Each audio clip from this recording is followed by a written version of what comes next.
மக்கர் பண்ணுது, தாக்க மாட்டோங்குது. ஹனியாவை கொன்று 1 வாரம் ஆகுதுடா. 48 மணி நேரத்தில் பதிலடி கொடுப்போம்னு சொன்னீங்களே, இன்னும் ஒன்றையும் காணவே மாமா. மனுஷனுக்கு ஒரு ஹார்ட் அட்டாக்காவது வந்து செத்து தொலைச்சிருக்கப்படாதா?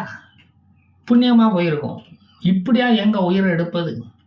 ஹார்ட் அட்டாக்னா ஈஸியாக பாடியை ஜிப் பேக்கில் போட்டு பார்சல் பண்ணி அடக்கம் பண்ணியிருப்போம். இப்போ சந்தேகம் வரணும்னு கோர்ட்டு சொன்னால் மறுபடியும் தோண்டி எடுக்கணும்னு சொல்லுவானுங்க. அப்புறம் மறுபடியும் போஸ்ட்மார்ட்டம், அப்புறம் புனநாத்தம். செத்தும் சீரழிஞ்ச சீரக்காதி கதையால் இது போய்கிட்டு இருக்கு.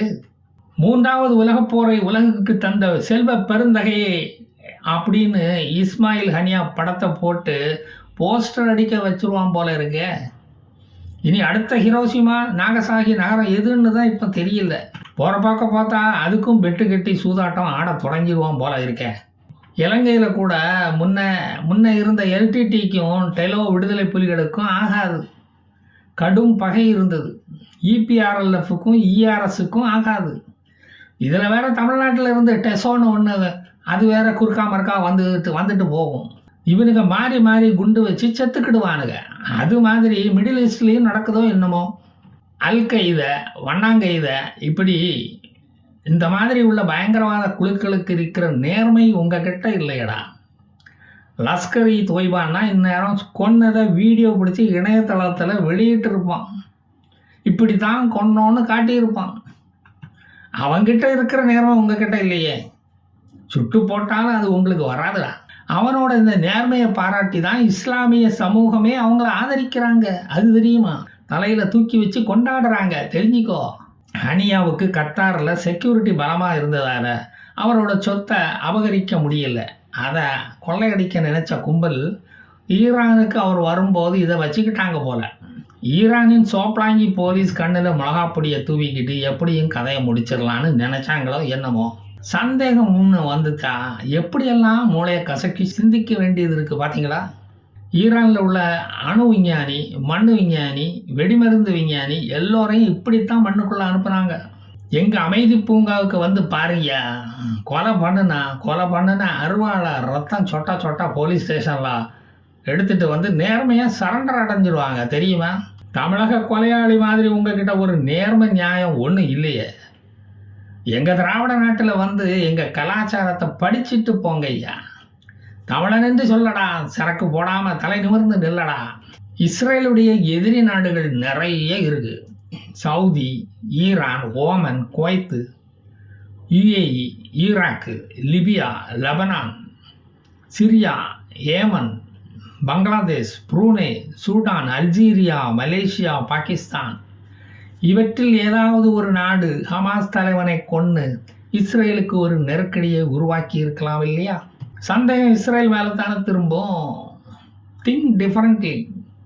10ஆம் பசலித்தனமாக இருக்கக்கூடாது. கேட்டியா கண்ணு? ஹமாஸுக்கு PLO எதிரி, அதான் இந்த பாலஸ்தீன லிபரேஷன் ஆர்கனைசேஷன். சவுதிக்கு ஏமன், லிபியா எதிரி. ISIS அமைப்புக்கு அல்கொய்தா எதிரி. சன்னி முஸ்லீமுக்கு ஜியா முஸ்லீம் எதிரி. சிரியன் கிறிஸ்டியனுக்கு சிரியன் முஸ்லீம் எதிரி. அது மாதிரி பாலஸ்தீனர்களுக்கு எதிரி யாரு? அது வேற யாரும் இல்லை, அவனே தான். பாலஸ்தீனர்களே தான் அவர்களுக்கு எதிரி.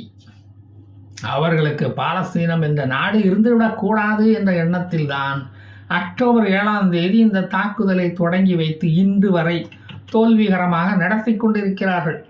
அதை நடத்தி வரும் எலிக்குஞ்சி தலைவன் யாஹ்யா சின்வர் என்ற ஈயம்பித்தாளை பேரிச்சம்பளத்துக்கு பேர் போனவன் குழிக்குள்ள தைரியமாக பதுங்கி இருந்துகிட்டு இருக்கான்.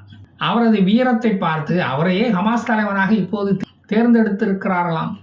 ஆயுசு கம்மியாக உள்ளவன் தலைவனாக இருந்துவிட்டு போட்டுமே, என்ன கெட்டு போச்சு. இப்போ இஸ்ரேலுக்கு நெருக்கடி கொடுக்கணுமானா இஸ்ரேலிய தலைவனைத்தானடா நீங்கள் போட்டு தள்ளணும். உங்களுக்குள்ளேயே ஒரு ஒத்துமை இல்லையே. இதில் வேற இஸ்ரேலை அடிச்சுக்கிட்டு பாலஸ்தீனத்தை கட்டமைக்க போகிறாங்களாக்கும்.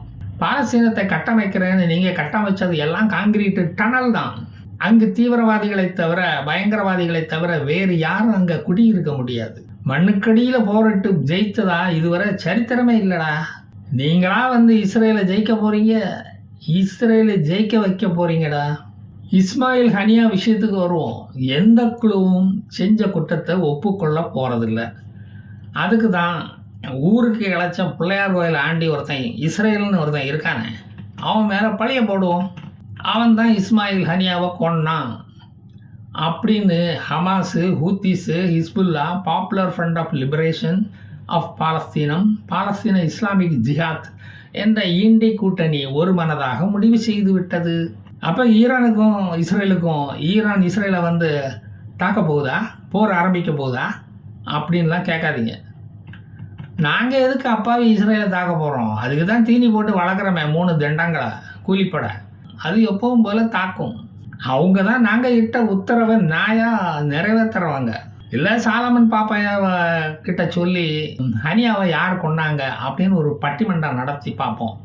அப்போவாது இதுக்கு ஒரு முடிவு தெரியுதான்னு முயற்சி பண்ணி பார்ப்போம். சரி, அப்போ வரட்டா மக்களே. ஜெய்ஹிந்த்.